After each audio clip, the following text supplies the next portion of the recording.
তাহলে আওয়ামী লীগ যে কোনো হিস্টোরিক্যাল অবদান, ঐতিহাসিক যে বিকাশের যে ধাপগুলো আছে, সেই ক্ষেত্রে আপনি আওয়ামী লীগের অবদান আমি দেখতে পাচ্ছি। আপনি বিএনপি তো পলিটিক্যাল দলই না, এই নির্বাচন তো অবৈধ, এই সরকার তো অবৈধ। আপনি বাংলাদেশ তো ইতিমধ্যে মার্কিন বলয়ে ঢুকে গেছে, আপনি তো এখান থেকে বেরিয়ে আসতে পারবেন না, তো সহজ না। মূলত যদি আপনি দেখবেন বাংলাদেশে মার্কিন যুক্তরাষ্ট্রের স্বার্থ সরাসরি যারা এখন বাস্তবায়িত করবে, এটা জামাতে ইসলামী, এটা বিএনপির মধ্যে। বিএনপি তো পলিটিক্যাল দলই না, বিএনপি আজকে কালকে নাই। পলিটিক্যাল দল ছিল বাংলাদেশের জামাতে ইসলামী আর আওয়ামী লীগ, যদি পলিটিক্যাল দল করেন।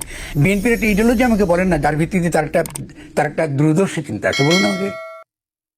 থাকতে তো হবে রাজনীতি, মানে কি আপনার তো আর কিছু না করে আদর্শ থাকতে হবে। কিন্তু আওয়ামী লীগের যদি আপনি বাংলাদেশের যে বিকাশের তার যে ধারা, বাংলা ভাষা বাংলা সংস্কৃতির ধারা, এই ধারার ক্ষেত্রে তো তার অবদান আছে, আপনি ফেলে দিতে পারছেন না তাকে। লিবারেল ডেমোক্রেসির ক্ষেত্রে তার অবদান আছে।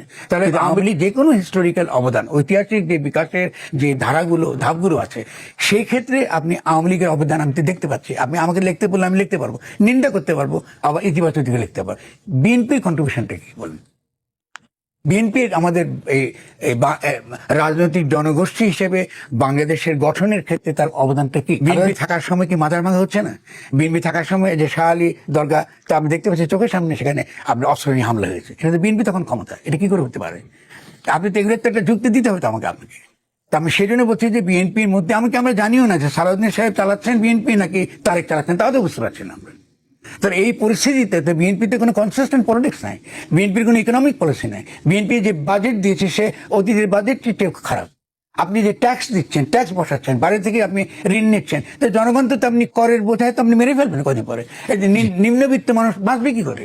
কারণ এই যে নির্বাচনটা হলো, এই নির্বাচন তো অবৈধ, এই সরকার তো অবৈধ। এর বৈধতার ভিত্তি কি?